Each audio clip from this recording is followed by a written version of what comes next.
Okay, let's jump right in today.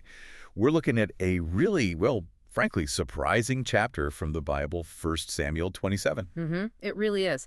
This isn't the David we often picture first, the shepherd boy or the king. No, this is David the strategist, maybe even the fugitive, making a seriously bold move. It's audacious, really. He's running from King Saul, hiding out, constantly looking over his shoulder. Yeah, caves, wilderness, the whole deal. And his big idea, go seek refuge with the It's his Philistines. sworn enemies, especially Osh, the king of Gath. I mean, Gath, that's Goliath's hometown, right? Exactly. It seems completely backwards. Why run towards the people you have the most history with? But the text kind of lays out his thinking. It's quite logical in a cold way. He basically says to himself, look, if I stay in Israel, Saul's going to get me eventually. It's just a matter of time. My only real shot is to escape to Philistine land. Then Saul will finally give up looking for me here, and I'll actually be safe. And he doesn't just dip his toe in, he commits. David, his 600 men, these are loyal fighters. And crucially, their families, too. His wives, everyone, they pack up. The whole operation moves. They go live in Gath, under the, well, supposed protection of King Achish. And, the first part, it actually works like a charm. It does. Word gets back to Saul. David's gone over to the enemy. And Saul just stops. He gives up the chase within Israel. Figures David's the Philistines' problem now, or at least out of reach. But David's not content just laying low in the capital city. He goes to Achish again. Right. He asks for a favor. Something like, hey, I'm your servant, but maybe I don't need to be right here in the royal city with you. Yeah, could you give me a town out in the country somewhere?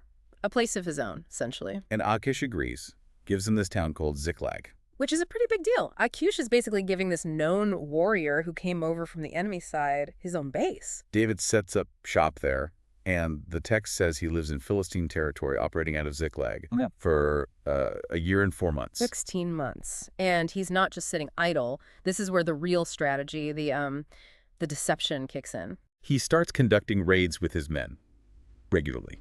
But here's the crucial part. Who is he raiding? Not Israelite towns. That's what Achish probably assumes or hopes. No, he specifically targets groups like the Geshurites, the Girzites, the Amalekites. These are peoples generally south of Philistia, often enemies of Israel too, but definitely not Israelites. And his approach during these raids, it's total. Utterly ruthless. The text is very clear. He leaves no one alive, no man, no woman. Wow. Why so extreme? Just for plunder? Plunder was part of it. Yes, livestock, clothing, valuables he needed to support his men and families. But the main reason for the totality, information control. Witnesses. Exactly. The text quotes David's thinking. They might inform on us and say, this is what David did. If even one person survived, they could get back to Achish and expose the whole thing. So killing everyone ensured his cover story held up. No leaks. It was a complete information blackout about his actual targets. It shows you the incredibly high stakes he was playing for. So he goes back to Achish after these raids, loaded with spoils. And Achish asks, so where'd you go raiding today? And David lies.